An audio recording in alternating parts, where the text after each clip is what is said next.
Hello. Right, we're back. The children have gone upstairs because they have about an hour a day where they go and read their favourite books. So, here's a real quick one for the adults. I've just been to Rose and Road store to see Sid and all the gang who are doing a great job making deliveries and making sure everyone's all got their ingredients.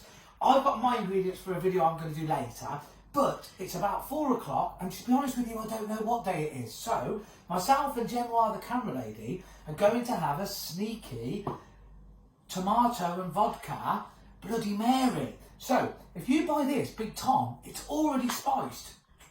17 odd ingredients, absolutely perfect. So, what we're going to do is a double vodka. We're going to cut a piece of celery in half. We're going to add our Big Tom. If you're going to have a double vodka, make sure you have quite a bit of tomato juice. We're going to mix it round with some celery. We're going to have a little pinch of salt and a little pinch of pepper.